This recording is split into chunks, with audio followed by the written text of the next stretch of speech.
যে এস কুকিংয়ে সবাইকে স্বাগতম। আমি ঝুম্পা বলছি। আমি আর একটা নতুন রেসিপি নিয়ে আসলাম। রেসিপিটা হলো দই কাতলা।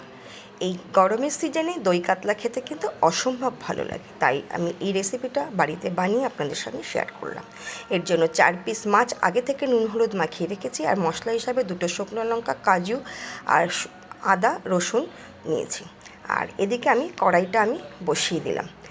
তেলটা যেই গরম হয়ে যাবে, এখানে আমি মাছগুলো এক এক করে দিয়ে মাছগুলো ভেজে আমি তুলে নেব। এই মাছটা কিন্তু খুব বেশি কড়া করে ভাজার দরকার নেই। আচ্ছা, আমার এই রান্নার প্রসেসটা যদি আপনাদের ভালো লেগে থাকে অবশ্যই লাইক, কমেন্ট, শেয়ার এবং সাবস্ক্রাইব করবেন। এবং নতুন বন্ধুদের বলবো, একটা সাবস্ক্রাইব করা না থাকলে সাবস্ক্রাইব করে নেবেন এবং বেল আইকনটি প্রেস করে দেবেন, যাতে নতুন রান্না যখন পোস্ট করব আপনার কাছে চলে যায়। আর আপনাদের সুন্দর সুন্দর কমেন্টগুলো আমাকে অনেকটা ইন্সপায়ার করে নেক্সট কোনো রান্না পোস্ট করতে, তাই সুন্দর সুন্দর কমেন্টগুলো অবশ্যই দেবেন, একটা লাইক দিয়ে দেবেন। আচ্ছা, আমার কিন্তু মাছ ভেজে তুলে নিয়ে এখানে 2টো এলাচ, লবঙ্গ, দারচিনি আর একটা তেজপাতা কেটে আমি দিয়ে দিলাম। আমি কিন্তু তেলটা খুব বেশি ইউজ করিনি। আপনারা যদি তেল মনে করেন একটু বেশি পরিমাণে দিতে চান দেবেন। আচ্ছা, আর এখানে একটা বড় পেঁয়াজের হাফ পেঁয়াজ আমি কেটে নিয়েছি, কুচিয়ে এর মধ্যে দিয়ে দিলাম তেলের মধ্যে, আর হাফ পেঁয়াজ আমি পেস্ট করে রেখেছি।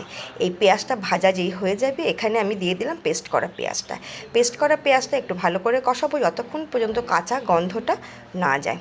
আচ্ছা, এই পেঁয়াজটা যেই নাকি কষানো হয়ে যাবে, এর মধ্যে যে আমি কাজু, আদা, রসুন, শুকনো লঙ্কার পেস্টটা এটা আমি দিয়ে দিলাম। দিয়ে এটাকে আমি আবারও একটু নাড়াচাড়া করে নেব। এটাকে একটু নাড়াচাড়া করে নিয়ে তারপরে এর মধ্যে আবার গ্রাইন্ডার ধোয়া জলটা আমি একটু এখানে দিয়ে দেবো। আর দিয়ে দিলাম হাফ চামচ ধনের গুঁড়ো, হাফ চামচ জিরের গুঁড়ো দিয়ে, আর একটু সামান্য পরিমাণে হলুদ দেবো। হলুদটা কিন্তু আমি খুব বেশি দেবো না এখানে দিয়ে। আচ্ছা, এখানে আমি একটু লবণ দিলাম, রান্নার জন্য যতটুকু লবণ দরকার অতটুকু লবণ দিলাম।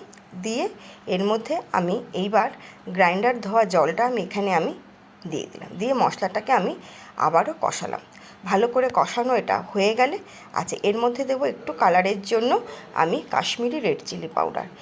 এটা কালারের জন্য একটু দিলাম, এটা কিন্তু স্বাদের কোনো এখানে হয় না। আচ্ছা, এখানে আমি আবারও জল দিয়ে দিলাম। দিয়ে মশলাটাকে আমি আবারও ভালো করে কষাবো। মশলাটা কষানোর উপরেই কিন্তু রান্না টেস্টটা নির্ভর করে, আর রান্নাটা সম্পূর্ণ মিডিয়াম টু লো ফ্লেমেই করতে হবে। আচ্ছা, এটা আমার কষানো হয়ে গেলে এরপরে এর যে মূল ইনগ্রিডিয়েন্টস সেটা হচ্ছে টক দই। সেই দইটা আমি 3 চামচ টক দই নিয়েছি, নিয়ে এটাকে ভালো করে ফেটিয়ে এর মধ্যে দিয়ে দিলাম। দিয়ে এর মধ্যে আমি একটু দেবো স্বাদের ব্যালেন্সের জন্য সামান্য পরিমাণে একটু চিনি দেবো। চিনি দিয়ে এটাকে আমি আবারও কষাবো। এটা যে কষানোটা ভালো করে হয়ে যাবে, তখন এর মধ্যে জল অ্যাড করব। এই রান্নাটা কিন্তু খুব সহজেই হয়ে যায় এবং এটা গরম ভাতের সঙ্গে কিন্তু ভীষণ ভালো লাগে। আমার কষানো হয়ে গেছে, এবার এখানে জল দিয়ে দিলাম।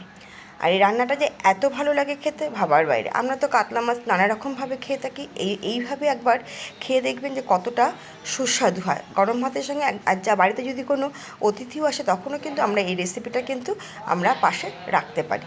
তো জল দেওয়া হয়ে গেছে, জলটা ফুটে উঠলেই এর মধ্যে দিয়ে দেব 2টো চেরা কাঁচা লঙ্কা। ঝালটা আপনারা আপনাদের পছন্দ মতো দেবেন।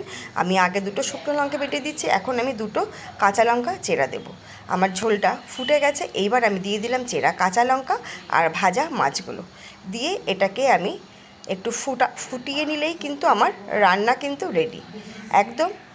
রান্নাটা কিন্তু খুব সুন্দর হয়েছিল খেতে। আমি খেয়েই রান্নাটা তারপরেই আপনাদেরকে এটা পোস্ট করছি। খুব দারুণ খেতে হয়েছিল।